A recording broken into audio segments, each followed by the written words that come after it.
आज और आज की स्टोरी ये है कि पाकिस्तान के कैपिटल सिटी इस्लामाबाद के अंदर, ठीक है जनाब, टीटीपी के लोगों ने दोबारा हमला किया और उन्होंने कहा जनाब, और उन्होंने जिम्मेदारी, और उधर से इंडिया देख लें, वो किन तरक्कियां कर रहे हैं, ललकार रहे हैं, भाग रहे हैं, दौड़ रहे हैं।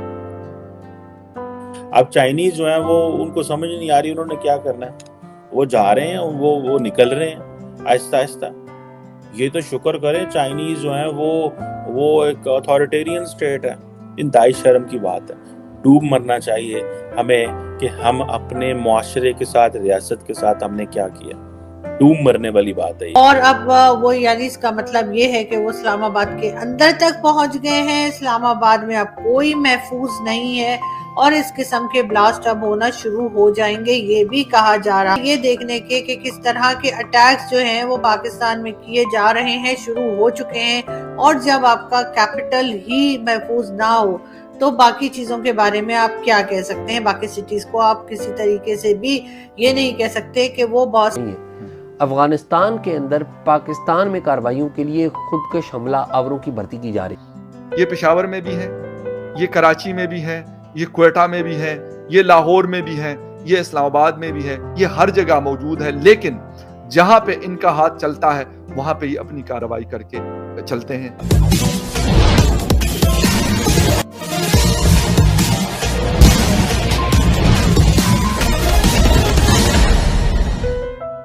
अभी कुछ दिनों पहले ही भारतीय विदेश मंत्री एस जयशंकर ने यूनाइटेड नेशन में पाकिस्तानी विदेश मंत्री बिलावल भुट्टो को आईना दिखाते हुए कहा था कि अगर वे आतंकी पालेंगे तो एक दिन आतंकी उन्हें भी डसेंगे, और अब ऐसा होता दिख रहा है। एस जयशंकर की भविष्यवाणी सही साबित हुई और पाकिस्तान की राजधानी इस्लामाबाद में आतंकियों ने बड़ा धमाका कर दिया है। आगे की चर्चा सुनते हैं।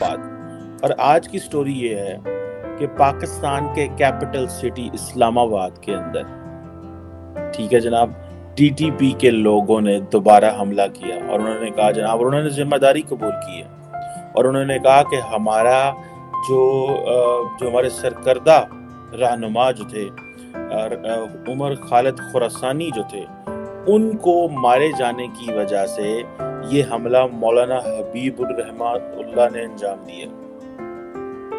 और वो कह रहे हैं कि ये आपके लिए वाज़ेह पैगाम है।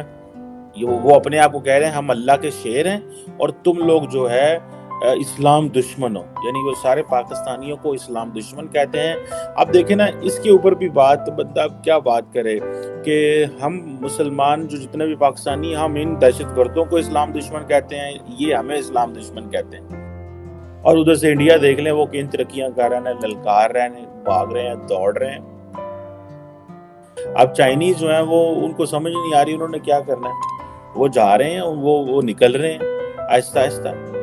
ये तो शुक्र करें चाइनीज जो है वो एक अथॉरिटेरियन स्टेट है। अगर कोई डेमोक्रेटिक स्टेट होती तो उन्होंने पकड़ के हमें आपसे हमें मजा चखा देना था। अथॉरिटेरियन स्टेट है ना, they keep looking their state, what they are talking, what they are doing, even they put their lives at risk at some time. अब ये जो मूवमेंट बलूचिस्तान के अंदर शुरू हो चुकी है, अब ये मूवमेंट ऐसे लगता है कि एट द सेम टाइम ये टीटीपी और बलोच मिलिटेंट्स को भी अच्छी लगती है। वो इसलिए अच्छी लगती है कि जब अमन के हालात हों तो ये मूवमेंट प्रेशर डालती रहती है, अदरवाइज टीटीपी और बलोच मिलिटेंट्स जो हैं वो हमले करते रहते हैं। देखते रहे सर्दियाँ चीफ हुकूमत यूनिसेफ की एड आ रही है, जो यूएन ने कमिटमेंट्स की थी वो तो सिर्फ 15% है। तो ये है वो सारी कहानी कि एक तरफ जो वो बलूचिस्तान में जो है चाइनीज को टीटीपी वाले प्रेशराइज कर रहे हैं, उधर से लोकल कम्युनिटी प्रेशराइज कर रही है। चाइनीज नेशनल जो हैं वो उनको Aahista Aahista they will leave. उसकी रीज़न बिहाइंड ये है कि जो चाइनीज़ हैं दे अंडरस्टैंड कि भाई हम कब तक इसी तरह इन्हीं की लड़ाइयों में हम फंसे रहेंगे। ठीक है जी।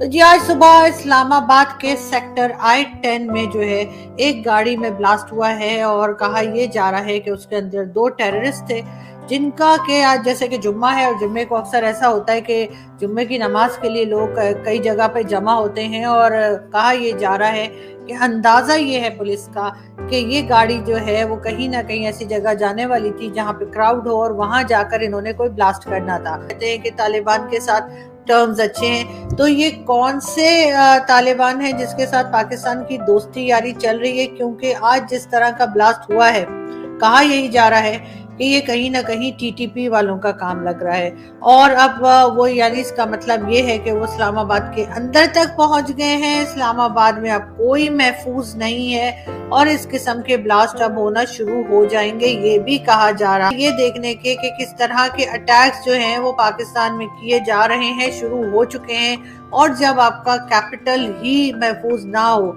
तो बाकी चीजों के बारे में आप क्या कह सकते हैं। बाकी सिटीज को आप किसी तरीके से भी ये नहीं कह सकते कि वो बॉस है कि जो टीटीपी के साथ हम बार बार एक टर्म यूज कर रहे हैं और वो ये है कि लिमिटेड वॉर हमारी शुरू हो चुकी है। और चीमा साहब मैं आपको एक और बड़ी इंफॉर्मेशन दे रहा हूँ और बड़ी अहम इंफॉर्मेशन है, अभी ये पाकिस्तान में मीडिया में और लोगों के पास नहीं है। अफगानिस्तान के अंदर पाकिस्तान में कार्रवाइयों के लिए खुदकश हमला आवरों की भर्ती की जा रही है और ये बात इस तरह से सामने आई है कि कुछ सोशल मीडिया अकाउंट्स अफगानिस्तान में वो देखे गए जिनमें मकामी दरी लैंग्वेज में और पश्तो लैंग्वेज में कहा जा रहा है कि जी हमने पाकिस्तान में कार्रवाइयाँ करनी है तो इनरोलमेंट करवाएं, ठीक है। और वो पकड़े गए। व्हाट्सएप के कुछ फॉरवर्ड मैसेजेस भी हैं, मुख्तलिफ मिलिटेंट्स जो हैं उनके व्हाट्सएप ग्रुप्स से इंफॉर्मेशन मिली हैं। तो एक भर्ती जो है ना मिलिटेंट्स की, उसका काम शुरू हो गया, सुसाइड बम्बर्स का। अच्छा, अब सुसाइड बम्बर्स का एक तरफ काम शुरू हो गया और दूसरी तरफ क्या हो रहा है? दूसरी तरफ ये हो रहा है चीमा साहब कि हम इधर कन्फ्यूजन का शिकार हुए पड़े। कन्फ्यूजन का शिकार क्या है कि करें तो करें क्या। हमारी जो तवज्जो है वो तकसीम हुई है, पॉलिटिकल इंस्टेबिलिटी हुई है मुल्क में। इमरान खान साहब लाहौर में बैठ के अपना काम कर रहे हैं, पीडीएम की गवर्नमेंट ये पेशावर में भी है, ये कराची में भी है, ये क्वेटा में भी है, ये लाहौर में भी है, ये इस्लामाबाद में भी है, ये हर जगह मौजूद है। लेकिन जहां पे इनका हाथ चलता है वहां पे ये अपनी कार्रवाई करके चलते हैं। हमारी इदारे, हमारी हुकूमत, यार छोड़ दो ये तख्तों की लड़ाइयां, फॉर गॉड से कि छोड़ दो। ये तख्त तब है कि जब ये है। तख्त रखने के लिए अगर जगह होगी तो आप लोगों के तख्त जो है वो कायम रहेंगे, वरना न तख्त रहेगा और न तख्ता रहेगा, फिर शायद सिर्फ तख्ता रहेगा। और तख्ते का आपको पता है कि तख्ता क्या होता है। फिर यही होगा जो आज हम अफगानिस्तान के अंदर देख रहे हैं, फिर यही होगा जो हमने सीरिया और इराक के अंदर देखा, और फिर इससे भी शायद आगे की कुछ चीजें हो सकती हैं। ये अलार्मिंग सिचुएशन है, अलार्म बार बार बज रहा है, बेल बार बार बज रही है, लेकिन हम उसको इग्नोर करते रहते हैं। ये जो जो जो जो जिसे कहते हैं ना टिपिंग पॉइंट जिसको कहा जाता है, वो बार बार ऊपर की तरफ जा रहा है, लेकिन हमने मुंह मोड़ देते हैं, हम आंखें बंद कर देते हैं, हम उसकी घंटी नहीं सुन रहे कि यार ये बार बार ऊपर की तरफ जा रहा है और इसका एक पॉइंट आएगा कि यहाँ पे ये उड़ जाएगा। वो पॉइंट आ चुका है, अब मुझे नहीं पता। मान को छोड़ते हैं, रिहा करते हैं और फिर कहते हैं कि जनाब देखें मुल्क के अंदर जो है ना वो क्या चीज हो रही है और क्या नहीं हो रही। इंतहाई शर्म की बात है। डूब मरना चाहिए हमें कि हम अपने मुआशरे के साथ, रियासत के साथ हमने क्या किया। डूब मरने वाली बात है ये, लेकिन हमसे तो डूबा भी नहीं जाना। उसकी वजह यह है कि हमारे वो मजाज ही नहीं है। गैरत नाम की चीज तो वो that takes people have got thick skin because top to bottom सारा निज़ाम ही इस तरह का। हर बंदा कह रहा है यार मैं छोड़ो, खाओ पियो। आप देखें कि पाकिस्तान की जो एड के ट्रक आ रहे थे, जो यूनिसेफ और वो आ रहा है, वो पब्लिक, आम जनरल पब्लिक उठा के लेट्स सी, दहशतगर्दी बढ़ रही है, चाइनीज छोड़ रहे हैं, जा रहे हैं, भाग रहे हैं, उनके ऊपर प्रेशर है, इंटरनेशनल इन्वेस्टर आना बंद हो गया, फॉरेन एक्सचेंज रिजर्व 6.1 पे पड़ा हुआ है, पॉलिटिशियंस पंजाबी के अंदर हथी पहन है, और आवाम जो है वो गरीब आदमी, आप किसी के पास चले जाएं इंटरनेशनली, मैं भी ट्रैवल करता हूँ और पाकिस्तान में किसी से बात करें, कोई बंदा अच्छी खबर नहीं सुना रहा। द रीजन बिहाइंड इज, मैं तो एक ही बंदे को कहूँगा, who is a man behind every crisis, वो कह रहा है मुझे पावर में लेके आओ। जो ये हाफिज सईद हो गया, मसूद अजहर हो गया, दाऊद इब्राहिम और न जाने कितने लोग आपने जो पाल रखे हैं और आपने पाले और आपने उनको बढ़ावा दिया। आपने यहाँ पे मदरसे जो है उनको रोका नहीं। मदरसे में जिस किस्म की एजुकेशन बच्चों को दी जा रही थी उस बारे में आपने कुछ नहीं किया, उस बारे में आपने कोई रुकावट नहीं डाली, ना ही उनको किसी किस्म की रोक टोक दी, ना ही उनके फंड्स रोके। तो ऑब्वियसली ये सारी चीजें मिल मिलाकर जो है अब रिजल्ट ये आया है कि एक तो आपके हाथ से जो है टीटीपी वाले कंट्रोल उनका निकल चुका है और पूरी तरह से निकल गया है। और जैसा वो पहले कहते थे कि जी हम इस्लामाबाद में मारगला की जो एरिया है, मारगला पहाड़ी तक, वहां तक उन्होंने कहा था, मारगला हिल्स तक हम आ जाएंगे।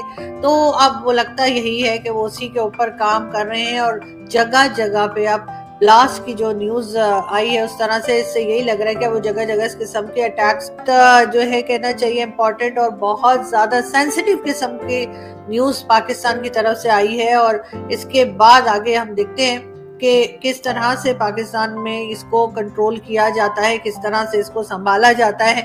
क्या हमारी गवर्नमेंट और हमारी एस्टेब्लिशमेंट, क्या इमरान खान साहब हो, चाहे शहबाज शरीफ हो, चाहे जरदारी साहब हो, क्या ये लोग अपनी आपसी लड़ाइयों को छोड़कर, ये ऑडियो आ रही है, कभी वीडियो आ रही है, कभी क्या हो रहा है, ये वाले तमाशे छोड़कर जरा अफगानिस्तान बॉर्डर की तरफ देखेंगे या नहीं देखेंगे कि वहां से क्या कुछ हो रहा है और टीटीपी वाले किस किस्म के अटैक्स कर रहे हैं और किस किस्म की बात हो रही है। मेरा ख्याल है कि उस तरफ देखना बहुत जरूरी है। ये आपस के जो झगड़े इनके चल रहे हैं, कुर्सी कुर्सी खेलने वाले, ये तो बाद में भी हो सकते हैं, होते ही रहते हैं और होते ही रहेंगे। इससे तो निकलना मुमकिन नहीं है क्योंकि अब एस्टेब्लिशमेंट ने डिसाइड कर लिया है कि वो सामने। दुनिया में कहीं भी आतंक की कार्रवाई हो, उन आतंकियों के पीछे अगर अन्वेषण किया जाता है तो उसके तार किसी न किसी रूप से पाकिस्तान से जुड़े मिलते हैं। दुनिया में जितने भी आतंकी हैं जिन्हें यूनाइटेड नेशन ने बाकायदा इंटरनेशनल आतंकी घोषित किया है, उनमें से 70% से ज्यादा पाकिस्तान में ही पाए जाते हैं। और यही कारण है कि एक नहीं, दो नहीं, बल्कि 4 बार पाकिस्तान FATF के ग्रे लिस्ट में फंस चुका है। आप लोगों को पता ही होगा कि FATF के ग्रे लिस्ट में वही देश फंसता है जो आतंकियों को संरक्षण, समर्थन और पोषण करता है।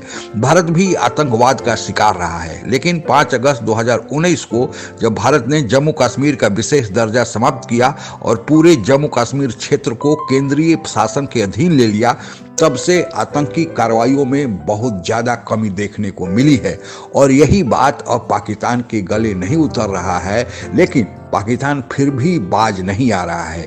यहाँ तक कि भारत ने पिछले दिनों सर्जिकल स्ट्राइक भी किया था और वे आतंकी जो भारत में घुसने के फिराक में थे उनके ठिकाने को नेस्ता नाबूद किया था। लेकिन भारत और पाकिस्तान की सीमा ऐसी उबड़ खाबड़ पहाड़ी और झील झरनों से भरी पड़ी है कि भारत सरकार के, सेना के बड़ी चौकसी के बावजूद भी कुछ आतंकी भारत में घुस जाते हैं। और यही कारण है कि भारतीय विदेश मंत्री ने जब बिलावल भुट्टो को कहा कि भारत से संबंध सुधारने की एक ही पूर्व शर्त है कि पाकिस्तान भारत में आतंकियों को निर्यात करना भेजे।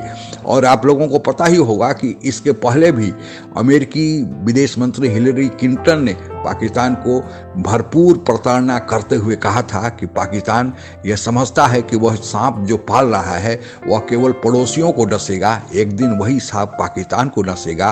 और अब वही सांप नाग बनकर पाकिस्तान को डसने लगा है।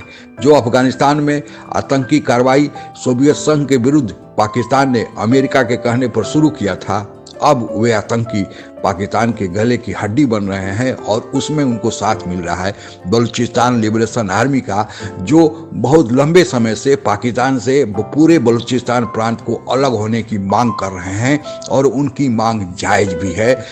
आप लोगों को पता ही होगा कि बलूचिस्तान पाकिस्तान के क्षेत्रफल के हिसाब से आधे के बराबर है। वहाँ पर प्रचुर मात्रा में खनिज पदार्थ हैं, तेल हैं, लेकिन पाकिस्तान उनके साथ उत्पीड़न करता है। अब वहीं से चीन जो है अपना एक ग्वादर पोर्ट बना रहा है और बेल्ट एंड रोड इनिशिएटिव के तहत सिपेक का रोड जा रहा है, उसका वह विरोध कर रहे हैं। इसलिए अब उन आतंकियों के निशाने पर न केवल पाकिस्तानी सुरक्षा बल के जवान, पाकिस्तानी सेना के जवान, बल्कि चीनी भी सीधे निशाने पर हैं। भविष्यवाणी एस जयशंकर की साबित हुई और यह पाकिस्तान के लिए आने वाले समय दुर्दिन होने जा रहे हैं। आज के लिए बस इतना ही। जय हिंद। आप अगर हमसे जुड़ा रहना चाहते हैं तो कृपया मेरे चैनल को सब्सक्राइब करें तथा बेल आइकन भी दबा दें ताकि नई वीडियो की जानकारी तुरंत आप तक पहुंच जाए। धन्यवाद। जय।